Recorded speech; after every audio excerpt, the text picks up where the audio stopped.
Hello friends, I am Priya. Welcome to Eduate Learning. We are going to start a series on criminal law which will be beneficial for all the students of law. This series will be in Hindi and English language both. So let us start. चलिए शुरू करते हैं.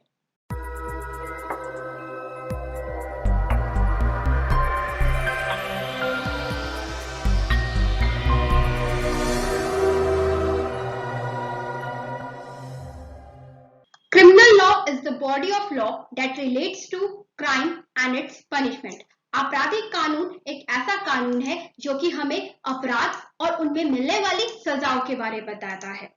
तो दो words आते हैं हमारे. पहला वर्ड है हमारा यहाँ पर क्राइम और दूसरा वर्ड है पनिशमेंट. तो क्राइम क्या है? कोई भी ऐसा एक्ट या फिर कोई भी ऐसा ओमिशन, एन एक्शन और omission which constitute an offence. मतलब ऐसा एक्ट या फिर ओमिशन मतलब ऐसा कोई कार्य करना जो कि आपका एक ऑफेंस बनाता है. अब हम बोलते हैं कि ये ऑफेंस कहाँ दिए गए हैं. तो ऑफेंस के लिए हम जाएंगे आईपीसी में, जिसका जो हम बोलते हैं इंडियन पीनल कोड 1860 भारतीय दंड संहिता. तो हमारे ऑफेंसेस कहाँ बताए गए हैं? भारतीय दंड संहिता में. अब सेकंड बात करते हैं पनिशमेंट. तो पनिशमेंट क्या होती है? सजा. तो सजा कहाँ प्रोवाइड करी गई है हमारी? वो भी हमारी आईपीसी में दी गई है. तो आईपीसी में हमारा क्या बताया गया कि हमारा ऑफेंस क्या है और उस ऑफेंस की सजा क्या है. तो क्रिमिनल लॉ में क्या बता रहा है? तो क्रिमिनल लॉ हमें यही बताता है क्राइम क्या है और उसकी पनिशमेंट क्या है. पर जो क्रिमिनल लॉ है हमारा इंडिया में, वो बेसिकली तीन चीजों से गवर्न होता है. पहला Indian penal code 1860, the code of criminal procedure 1973 and Indian evidence act. इन तीनों चीजों से मिलकर हमारा क्रिमिनल लॉ गवर्न होता है. तो जो हमारा आईपीसी है उसमें हम ऑफेंसेस बताते हैं और उन ऑफेंसेस में मिलने वाली सजाओं के बारे में बताते हैं. जो हमारा सीआरपीसी है, the code of criminal procedure, उसमें प्रोसीजर बताया जाता है. मान लीजिए किसी ने किसी के यहाँ थेफ्ट किया, ठीक है, चोरी करी, चोरी का अपराध किया. तो अब उस चोरी के बाद किसी घर में चोरी होगी तो वो क्या करेगा? पुलिस पे अगर उसे पता है तो ठीक है, नहीं पता है तो वो क्या करेगा? सबसे पहले एफआईआर पुलिस स्टेशन में जाएगा. उसके बाद क्या होगी? इन्वेस्टिगेशन होगी. तो जो इन्वेस्टिगेशन होगी वो सब कहाँ लिखा गया? उसका प्रोसीजर वो सीआरपीसी में दिया गया. अब उसके बाद पुलिस क्या है? एविडेंस खोजेगी कि कौन आया था, क्या था. तो वो कहाँ बताया गया है कि एविडेंस कैसा होगा? डॉक्यूमेंट्री होगा, ओरल एविडेंसेस होंगे. तो ये सब कहाँ बताया गया है? हमारा इंडियन एविडेंस एक्ट में बताया गया है. तो जो हमारा क्रिमिनल लॉ है वो इन तीनों चीजों से मिलकर बना है. ठीक है. फिर हम बात करते हैं कि it is the public law. तो तो जो हमारे लॉ है वो बहुत सारी क्लासेस में क्लासिफाई है. पर सबसे पहले अभी हम यहाँ बेसिकली दो चीजों में उन्हें डिफरेंशिएट कर रहे हैं, public law and private law. जो पब्लिक लॉज है आपने सिविल लॉ सुने होंगे और क्रिमिनल लॉ भी. बेसिकली आपने सिविल एंड क्रिमिनल लॉ सुने हैं, इनके बारे में बेसिकली बच्चे को पता है. तो जहां सिविल लॉ कौन से होते हैं? जहां पे प्रॉपर्टी रिलेटेड डिस्प्यूट होता है, मतलब दो भाइयों के बीच में प्रॉपर्टी को लेकर कोई विवाद होगा. तो उसमें क्या है? स्टेट को कोई इफेक्ट पड़ रहा है? नहीं. पर अगर किसी के यहाँ थेफ्ट हो जाता है या फिर किसी का मर्डर हो जाता है तो उससे क्या सिर्फ उस इंसान को फर्क पड़ रहा है? नहीं, उससे पूरी सोसाइटी एट लार्ज को फर्क पड़ रहा है. क्योंकि वो क्या है? सोसाइटी में थ्रेट पैदा कर रहा है, लोगों के मेंटल पीस को डिस्टर्ब कर रहा है, सोसाइटी के सोशल ऑर्डर को डिस्टर्ब कर रहा है. तो इससे क्या होगा? स्टेट मतलब सोसाइटी एट लार्ज अफेक्ट होगी. तो सोसाइटी जो पूरी मिलकर क्या बनती है? एक स्टेट से बनती है, क्योंकि स्टेट को हमने अपने राइट्स को प्रोटेक्ट करने की जिम्मेदारी दे रखी है. तो स्टेट क्या करती है? हमारे राइट्स को प्रोटेक्ट करती है. तो इस केस में क्या होता है? जब भी कोई क्रिमिनल ट्रायल चलता है या क्रिमिनल केस चलता है तो जो स्टेट होती है वो हमेशा प्रोसिक्यूशन साइड से होती है. मतलब विक्टिम साइड से जो है केस कौन लड़ती है? स्टेट लड़ती है. जैसे कि आपने कभी भी कोई केस सुना होगा, जैसे कि हम बोलते हैं श्याम वर्सेस स्टेट. तो जो स्टेट होती है वो हमेशा प्रोसिक्यूशन साइड से होती है. फॉर एग्जाम्पल आप ले सकते हैं निर्भया केस का एग्जाम्पल. अब निर्भया केस में क्या हुआ था? रेप तो सिर्फ केवल एक लड़की का हुआ था. तो क्या सिर्फ उससे केवल वो लड़की अफेक्ट हुई थी? नहीं, उससे पूरी सोसाइटी एट लार्ज डिस्टर्ब हुई थी, पब्लिक एट लार्ज डिस्टर्ब हुई थी. और उसके बाद ही क्या हुआ कि हमारा 2013 में अमेंडमेंट लाया गया क्रिमिनल लॉज में. ठीक है. तो अभी हमने डिफरेंशिएट किया आपका public law and private law. अब नेक्स्ट टर्म पे आते हैं. Crimes are generally referred to as offences against the state. तो क्राइम्स ऐसे ऑफेंस होते हैं जो स्टेट के अगेंस्ट होते हैं, क्योंकि ये सिर्फ ना एक इंडिविजुअल को अफेक्ट करते हैं बल्कि ये सोसाइटी एट लार्ज को अफेक्ट करते हैं. सोसाइटी के मेंटल पीस, ऑर्डर और सिक्योरिटी को डिस्टर्ब करते हैं और स्टेट ने हमारे राइट्स को प्रोटेक्ट करने की जिम्मेदारी ली है, इसलिए स्टेट क्या करती है, हमारे इन चीजों में हमें प्रोटेक्ट करती है, इन ऑफेंसेस से, इसलिए उन्होंने हमारे लिए कानून बनाया है, ये लॉज बनाए हैं हमें प्रोटेक्ट करने के लिए। चलिए अब समझते हैं कि क्राइम क्या है। तो जो क्राइम है, द वर्ड, जो क्राइम वर्ड है वो कहां से आया है, लैटिन वर्ड क्रिमोस से आया है। The word is derived from the Latin word crimos which means to accuse. To accuse मतलब किसी को दोषी ठहराना। तो crime is any form of conduct which is declared to be socially harmful in a state and as such forbidden by law under pain of some punishment। तो crime एक ऐसा conduct है, कंडक्ट मतलब किसी का एक ऐसा एक्ट है, किसी का ऐसा कार्य है जो कि सामाजिक तौर पर समाज के लिए हानिकारक बताया गया है, या स्टेट के द्वारा उस एक्ट को हमारी स्टेट के लिए या फिर सिटीजन्स के लिए हार्मफुल बताया गया है, और उसे रोकने के लिए हमने कुछ सजा निर्धारित की है या कुछ पनिशमेंट, जिसे हम बोलते हैं इंग्लिश में कि पनिशमेंट प्रोवाइड कराई गई है, और वही मैंने बताया कि वो सजा हमारी आईपीसी में बताई गई है। तो क्राइम क्या है, अपराध क्या है, अपने आप में अपराध एक ऐसा कार्य है जिसे कि मतलब कुछ ज्यादा डिफरेंस नहीं होता, एक हम बोलते हैं हमारी मॉरलिटी और क्राइम से। अगर कोई चीज लोगों के मॉरल्स को अफेक्ट करती है, अगर वो कुछ इंडिविजुअल्स के मॉरल को अफेक्ट कर रही है तो वो क्राइम नहीं होगा, वो हो सकता है हम बोलते हैं कि सिन है, जैसे हम बोलते हैं ये पाप है, ऐसा नहीं करना, रिलीजियस, जो हम बोलते हैं रिलीजन के आधार पर कुछ चीजों को कि ये चीजें पाप है। पर अगर कोई चीज ऐसी है जो कि सिर्फ किसी पर्टिकुलर लोगों को अफेक्ट नहीं कर रही है, पूरी सोसाइटी को अफेक्ट कर रही है और उससे पूरी सोसाइटी के सेंटिमेंट्स हर्ट हो रहे हैं, तो वो उसके बाद क्या बन जाती है, एक लॉ बन जाता है। लॉ क्यों बनता है, क्योंकि वो सोसाइटी को अफेक्ट कर रहा है पूरा, ना कि सिर्फ एक पर्टिकुलर बंदे को अफेक्ट कर रहा है। तो क्राइम क्या है, एक ऐसा ही एक्ट है जो कि सिर्फ केवल एक इंसान को अफेक्ट नहीं करता, पूरी सोसाइटी को अफेक्ट करता है, और उसी एक्ट से वो क्या होती है, सोसाइटी का जो सोशल ऑर्डर होता है, सामाजिक ऑर्डर होता है, सोसाइटी का सिक्योरिटी जो होती है, पीस जो होता है, वो सब चीजें डिस्टर्ब होती है, मतलब सोसाइटी के लोग एज अ होल डिस्टर्ब होते हैं। तो सरकारों ने क्या किया है, मतलब हमारी लॉ ने क्या किया है, उन एक्ट को क्या बना दिया है, अनलॉफुल, मतलब ये एक्ट क्या है, लीगल नहीं है, और अगर आप ऐसे कार्यों को करेंगे तो आपके लिए कुछ सजा निर्धारित की गई है।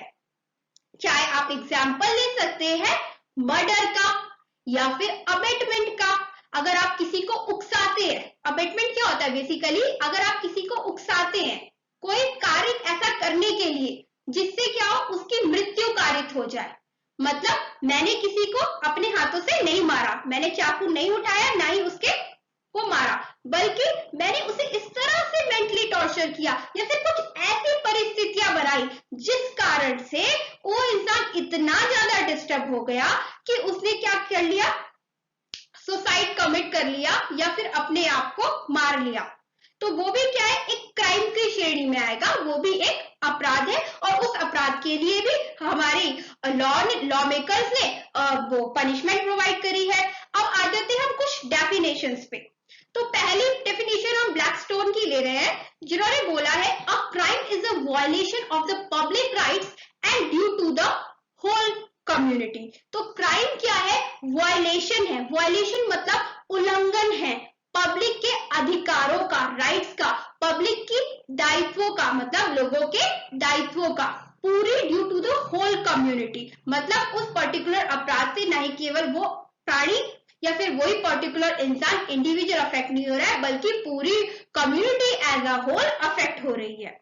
नेक्स्ट डेफिनेशन में हम आते हैं हेल्सबरी। हेल्सबरी क्या बोलते हैं, क्राइम को एक ऐसा अनलॉफुल एक्ट, जो कि मैंने आपको पहले ही बताया है, अनलॉफुल एक्ट मतलब कोई इलीगल एक्ट जो कि which is an offence against the public, जो कि ऑफेंस होता है, एक ऐसा अपराध जो पब्लिक के लिए को अफेक्ट करता है, और उसमें जो परपिट्रेटर होता है, मतलब जो उस क्राइम को कमिट करता है, तो वो लाइबल होता है लीगल पनिशमेंट के अंडर, मतलब उस पर्सन को कुछ पनिशमेंट प्रोवाइड की जाएगी उसके अपराधों के अनुसार। अब हम बात करते हैं क्लासिफिकेशन ऑफ क्राइम के बारे में, मतलब अपराधों को किस तरह से वर्गीकरण किया गया है उनका। तो पहले आते हैं हम सबसे पहले लीगल क्राइम्स में। तो लीगल क्राइम्स हम उन्हीं क्राइम्स को कहते हैं जो हमारे पुराने ट्रेडिशनल क्राइम्स है, जैसे कि आप बोल सकते हैं थेफ्ट, रॉबरी, डकैती, रेप, हर्ट, ये सब चीजें आपकी लीगल क्राइम्स के अंडर आती है। इसे मुझे लगता है आपको ज्यादा समझाने की जरूरत नहीं, आपको पता है कि रेप क्या होता है, डकैती क्या होती है, इन सबको लीगल क्राइम्स में रहता है, मतलब जो नॉर्मली आपके आईपीसी वगैरह की बुक्स में दे रखा है। ठीक है, उसके बाद आता है आपका सोशल क्राइम्स। तो सोशल क्राइम्स में क्या होगा, जिनके लिए कुछ पर्टिकुलरली एक्ट बने हुए हैं, जैसे कि आपका डाउरी प्रोहिबिशन एक्ट हो गया, उसके लिए आपका एक पर्टिकुलरली अलग एक्ट बन रहा है। इंडिसेंट रिप्रेजेंटेशन ऑफ वुमेन हो गया, उसके लिए आपके लिए पर्टिकुलरली एक अलग एक्ट बना है। मतलब इसमें आईपीसी के अलावा भी जो अलग से एक्ट बनाए हुए हैं वो आते हैं। ठीक है, उसके बाद आता है आपका इकोनॉमिक क्राइम्स। इकोनॉमिक क्राइम्स में क्या आ जाता है, जैसे कि हमारा टैक्स के लिए एक्ट बनाया गया है, अगर कोई टैक्स चोरी कर लेता है, टैक्स इवेजन कर लेता है, तो उसके लिए एक्ट बनाया गया है, तो उसमें क्या सजा होगी, तो उसके लिए भी पर्टिकुलरली एक एक्ट बनाया गया है, टैक्स एक्ट 1961। फिर देन आते हैं हम पॉलिटिकल क्राइम्स में, जिसे कि हम पॉलिटिकल ऑफेंसेस भी बोलते हैं। पॉलिटिकल ऑफेंसेस क्या है, जब इलेक्शन टाइम पे कोई अपना नॉमिनेशन पेपर गलत भर देता है या नॉमिनेशन पेपर में अपनी जानकारी गलत देता है, तो उसके लिए भी कुछ सजा निर्धारित की गई है। उसके बाद आते हैं हम साइबर क्राइम में। साइबर क्राइम में जैसे कि इंफॉर्मेशन एंड टेक्नोलॉजी एक्ट के अंदर अगर कुछ हैकिंग हो जाती है, ठीक है, या फिर कोई आपका डेटा चोरी कर लेता है, तो ये सब क्राइम्स जो आते हैं आपके साइबर क्राइम के आते हैं। मिसलेनियस क्राइम्स क्या होते हैं, ये अदर रिमेनिंग क्राइम्स है, जैसे कि आपके फूड के लिए बने हुए हैं the prevention of food adulteration act और आपका कंज्यूमर प्रोटेक्शन एक्ट, हमारे कंज्यूमर के प्रोटेक्ट अधिकारों को बचाने के लिए। तो ये जो सब एक्ट्स है वो मिसलेनियस क्राइम्स के अंडर आते हैं। अब हम बात कर रहे हैं एम और पर्पस के बारे में क्रिमिनल लॉ के, कि क्रिमिनल लॉ किस उद्देश्य से बनाया गया। जैसे कि हमें पता है कि आईपीसी में हमारे ऑफेंस दिए गए हैं और दूसरी साइड में पनिशमेंट बताई गई है। तो क्या सिर्फ एक ही उद्देश्य है कि अगर किसी ने रॉन्ग किया है तो उसे पनिशमेंट प्रोवाइड कराई जाए? नहीं, इसके अलावा भी हमारा जो क्रिमिनल लॉज के उद्देश्य हैं, सबसे पहले हम बात करते हैं रिफॉर्मेशन की। मतलब मान लीजिए किसी ने कोई अपराध किया है, किसी ने कोई क्राइम कमिट किया है, तो सिर्फ यही नहीं, वो क्राइम उसने किस परिस्थिति में कमिट किया, हो सकता है कि उसकी कुछ मजबूरी रही हो या फिर उसने किसी अपने को बचाने के लिए किया हो, उस केसेस में भी लोगों को सजा हो जाती है कई बार। तो उसमें क्या होता है कि अगर, या फिर हो सकता है कि उसके जो आसपास का माहौल था वो इतना अच्छा नहीं था, जो उसके आसपास में रहने वाले लोग थे वो सारे ऐसे थे जिसकी वजह से उसका मतलब जो मेंटल एलिमेंट है, वो जो उसका माइंड है वो थोड़ा डिस्टर्ब हो गया, या फिर किसी के बहकावे में आकर उसने वो अपराध कर दिया। तो उसका जो मेंटल स्थिति है उसे आपको रिफॉर्म करना है। मतलब वो जो पर्टिकुलर एक्यूज्ड है, जो अब कन्विक्ट हो चुका है, तो हमें क्या करना होता है, उसमें सुधार लाना होता है कि वो दोबारा से सोसाइटी में एडजस्ट हो सके, दोबारा से लोगों के साथ रह सके, या फिर जो उसका क्रिमिनल माइंड है, ये जो क्रिमिनल उसकी जो इंटेंशन है, या फिर जो भी उसके अंदर गलत भावना है दूसरों के प्रति या गलत प्रवृत्ति है, उसमें सुधार लाना, उसे रिफॉर्म करना। क्रिमिनल लॉ का जो हमारा मेन उद्देश्य है वो क्या होता है, तभी हम क्या करते हैं कि हर अपराध की सजा इतनी बड़ी है, किसी में हमने 14 साल का कारावास दे दिया, किसी में 7 साल का, किसी में 3 साल का। अब किसी ने चोरी करी तो उसने इतना बड़ा, उसकी चोरी में सुधार के लिए कि वो आगे से ऐसा कोई कार्य ना करे, इसीलिए हम क्या करते हैं, उसे ज्यादा से ज्यादा 3 साल की सजा दी जाती है चोरी के केसेस में, थफ्ट में। तो रिफॉर्म करने की कोशिश की जाती है कि उसमें कुछ सुधार लाया जाए, वो नेक्स्ट टाइम से ऐसा ना करे। तो इसी के बारे में हमारा रिफॉर्मेटिव थ्योरी बात करती है। नेक्स्ट आते हैं हम रेट्रीब्यूशन, और रिफॉर्मेशन जो है हमारा, उसे हम हिंदी में कहते हैं सुधार। ठीक है, नेक्स्ट आते हैं सुधार करना क्रिमिनल में, या कि वो दोबारा से वो क्राइम कमिट ना करे। रेट्रीब्यूशन मतलब प्रतिकार लेना। मान लीजिए प्रतिकार का मतलब ये नहीं है कि अगर किसी ने किसी को मारा तो हम उसके बदले में उसे मार देंगे, नहीं। हाँ, अगर बहुत ही सीवियर नेचर का क्राइम है, कुछ ज्यादा ही अफेक्ट कर रहा है, तो उन केसेस में फिर भी हम इतनी बड़ी सजा नहीं देते हैं, ज्यादा से ज्यादा लाइफ इम्प्रिजनमेंट। और अगर बहुत ही ज्यादा वैसा केस हो, जैसे आप निर्भया एग्जाम्पल ले सकते हैं, तो उसमें आपका डेथ पेनल्टी दी जाती है। ठीक है, तो रेट्रीब्यूशन क्या है, प्रतिकार, मतलब जिसने जिस टाइप का ऑफेंस किया है उसको उसी के लेवल की सजा देना। अगर किसी ने छोटा अपराध किया है तो उसे उसी के अपराध के हिसाब से कम सजा देना, किसी ने बड़ा अपराध किया है तो उसे उसी अपराध के हिसाब से सजा देते। तो रेट्रीब्यूशन थ्योरी इसी के बारे में बात करते हैं, या रेट्रीब्यूटिव मतलब जिस तरह का ऑफेंस है उसी तरह की उसे पनिशमेंट प्रोवाइड की जाए। नेक्स्ट बात करते हैं हम डिटरेंस। मतलब जो उसने किया है उसका निवारण करना। जैसे कि अगर किसी ने कोई क्राइम किया है तो वो फ्यूचर में ऐसा एक्ट दोबारा ना करे, ऐसा ओमिशन दोबारा ना करे, जिसकी वजह से उसे वो पेन ऑफ पनिशमेंट दोबारा ना सहन करनी पड़े। तो डिटरेंस में हम यही बात करते हैं कि अगर किसी ने कोई क्राइम कमिट करा है तो वो फ्यूचर में उस रॉन्ग डूइंग को दोबारा ना करे, तो इसलिए उसे सजा दी गई है। डिटर मतलब उसे एक तरीके से डराया गया है, या उसे इस तरह से डराना कि वो दोबारा से उस चीज को ना करे। तो डिटरेंस थ्योरी इसी के बारे में बात करती है कि आप जो है क्रिमिनल है, कोई भी है या क्रिमिनल इंटेंट का है, तो उसे इस तरह से डरा दिया जाए या फिर उसी के हिसाब से उसे सजा दी जाए कि वो दोबारा से वो रॉन्ग डूइंग है, वो जो उसका एक्ट और ओमिशन है जो कि ऑफेंस कहलाया है या जो ऑफेंस हुआ है वो दोबारा कमिट ना करे। डिटरेंस थ्योरी इसी के बारे में बात करती है। उसके बाद हम करते हैं रिहैबिलिटेशन, जैसे जिसे बोलते हैं पुनर्वास या फिर दोबारा से पुनर्स्थापित करना उस इंसान को सोसाइटी में। मान लीजिए कोई छोटा बच्चा है और उसने कोई क्राइम कमिट कर दिया, तो ये थोड़ी हम उसे जेल में भेज देते हैं, उसके लिए हमने अलग से सेल्स बनाए हैं जिसे जुवेनाइल्स के लिए बनाए गए हैं। तो हम क्या करते हैं, दोबारा से उसे वहां पर क्या करते हैं, रिफॉर्म करते हैं उस बच्चे पे रिफॉर्म, क्योंकि हो सकता है उसने वो काम अपनी मर्जी से ना किया, उसका आसपास का माहौल ऐसा हो जिससे उसका दिमाग इस तरह से गिल्टी माइंड हो गया और उसने दूसरे को क्या किया, अफेक्ट कराओ। तो हम क्या करते हैं, उसमें सुधार करते हैं, वही हम रिफॉर्मेशन थ्योरी में बात करते हैं कि उसमें सुधार लाना और फिर दोबारा से उसे सोसाइटी में रिहैबिलिटेट कराना कि वो दोबारा से सोसाइटी के लोगों के साथ रह सके। तो रिहैबिलिटेशन थ्योरी हमारी इसी बारे में बताती है कि जो ऑफेंडर होता है हम दोबारा से इंश्योर करते हैं उसका रिहैबिलिटेशन एज अ सिटीजन के तौर पर सोसाइटी में, जिससे कि सोसाइटी उसे दोबारा से एक्सेप्ट कर सके। अब हम नेक्स्ट स्लाइड में बात कर रहे हैं। क्रिमिनल लॉ इंडिया में 3 चीजों से गवर्न होता है। पहला, आईपीसी इंडियन पीनल कोड 1860, भारतीय दंड संहिता 1860। जैसा कि इसका नाम ही है भारतीय दंड संहिता, इसका मतलब यहाँ पर आपको दंड के बारे में प्रावधान दिए गए हैं। अगर वहां पर दंड का प्रावधान दिया गया है तो दंड जो है किसी अपराध के बारे में विषय में ही बताएगा कि कोई अपराध हुआ है और उस अपराध के लिए ये दंड दिया जाएगा। तो जैसे ही इस नाम है तो ये दंड किसके लिए, सिर्फ ये थोड़ी है आईपीसी कहीं दूसरे देश में भी लागू हो जाएगी। ये जो दंड के प्रावधान दिए गए हैं और जो ऑफेंसेस बताए गए हैं वो सिर्फ इंडिया में लागू होंगे और इंडियन सिटीजन्स में लागू होंगे और कोडिफाइड भी उन्हीं के लिए। हाँ, बाहर वालों के लिए भी हो सकते हैं, अगर कोई फॉरेन सिटीजन इंडिया में आके कोई क्राइम कमिट करेगा तो तब ये उनपे भी लागू होंगे, पर ये मेनली आप बोल सकते हैं कि भारतीय लोगों के लिए बनाए गए हैं, क्योंकि सबसे पहले इसका नाम सजेस्ट करता है भारतीय दंड संहिता। तो ये किन पे लागू होंगे, इंडियन सिटीजन्स पे। उसके बाद बात करते हैं इंडियन एविडेंस एक्ट 1872, भारतीय साक्ष्य अधिनियम। इसमें जो है एविडेंस मतलब होता है साक्ष्य। साक्ष्य जैसे कि कोई एविडेंस एडमिसिबल होगा कोर्ट में या नहीं। जैसे कि आपके एविडेंस अलग अलग तरीके के होते हैं, ओरल एविडेंसेस, डॉक्यूमेंट्री एविडेंसेस। तो कोई एविडेंस कोर्ट में माना जाएगा कि ये साक्ष्य सही है या नहीं, या फिर ये माना जाएगा इसे एज ए एविडेंस ले सकते हैं या नहीं, ये हम कहाँ पढ़ते हैं, इंडियन एविडेंस एक्ट में।